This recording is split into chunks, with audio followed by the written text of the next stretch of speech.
ये कहानी है 1938 की, कैरली नाम के एक आदमी की, हंगेरियन आर्मी में, और वो उस कंट्री का बेस्ट पिस्टल शूटर था।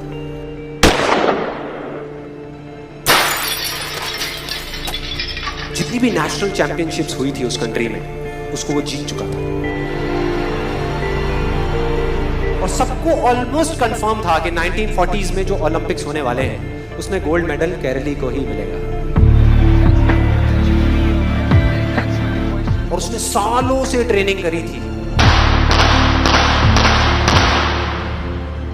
उसका एक ही सपना था, एक ही फोकस था कि मुझे अपने इस हाथ को दुनिया का बेस्ट शूटिंग हैंड बनाना है, बेस्ट बनाना है, बेस्ट बनाना है। और वो कामयाब हो गया, उसने बना लिया बेस्ट शूटिंग हैंड। सिर्फ 2 साल का फर्क था। 1938 में एक आर्मी का ट्रेनिंग कैंप चल रहा था। क्योंकि वो आर्मी में था तो एक एक्सीडेंट हो गया। उसके उसी हाथ में जिससे उसने गोल्ड मेडल जीतना था, उसमें एक हैंड ग्रेनेड फट गया और वो हाथ चला गया। जो उसका सपना था, जो फोकस था, सब खत्म।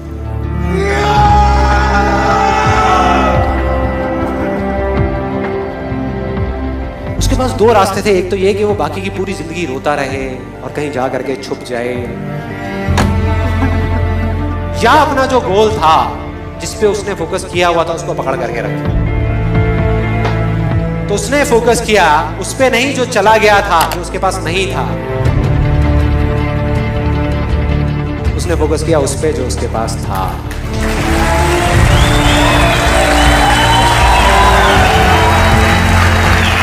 जो उसके पास था, और क्या था उसके पास में? एक लेफ्ट हैंड, एक ऐसा हाथ जिससे वो लिख तक नहीं सकता था। 1 महीने तक उसका हॉस्पिटल में इलाज चला इस हाथ के लिए, और सही 1 महीने बाद अपनी ट्रेनिंग शुरू कर दी इस हाथ के लिए।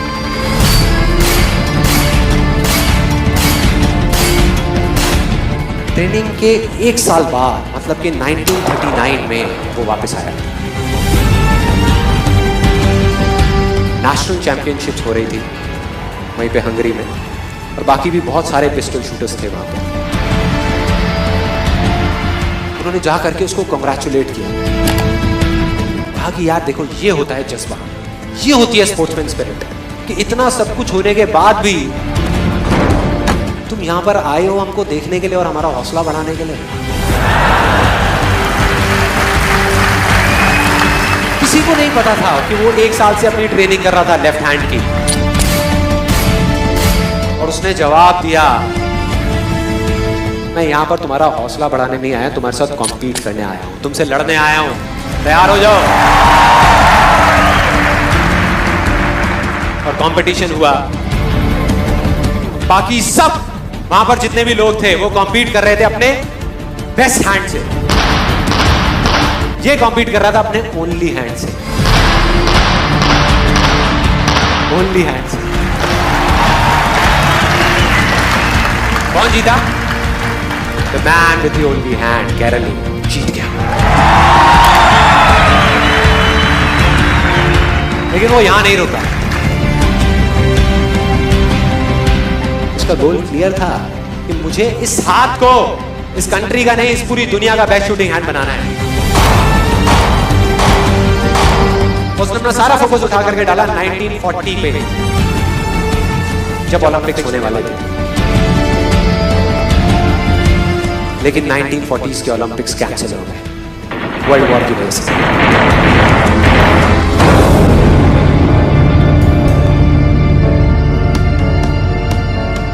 उसने अपना सारा फोकस उठा करके कहां डाल दिया? 1944 में जो ओलंपिक्स होने वाले थे उसके ऊपर। और 1944 में जो ओलंपिक्स होने वाले थे वो भी कैंसिल हो गए वर्ल्ड वॉर की वजह से। फिर से कैंसिल।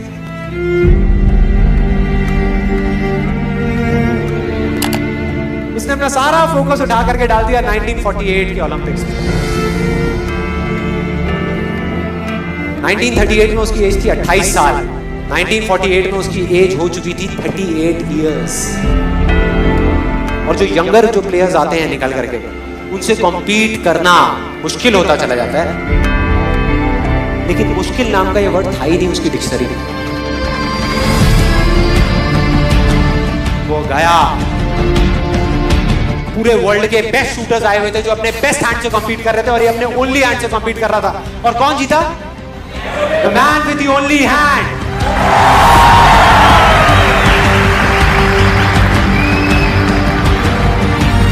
लेकिन वो तब भी नहीं रुका।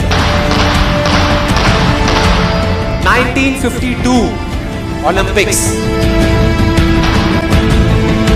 दोबारा कॉम्पीट किया उसने, और इस बार गोल्ड मेडल कौन जीता? गैरल ली। 4 साल बाद दोबारा से, और पूरी की पूरी हिस्ट्री को बदल करके रख दिया ओलंपिक्स।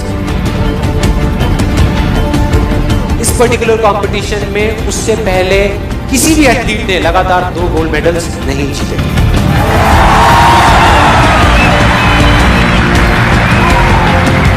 अब किसी भी लूजर के पास चले जाओ, उसके पास लिस्ट होगी बहानों की कि मैं इस वजह से फेल हुआ अपनी लाइफ में, इस वजह से मैं कुछ नहीं कर पाया। बहुत लंबी लिस्ट है।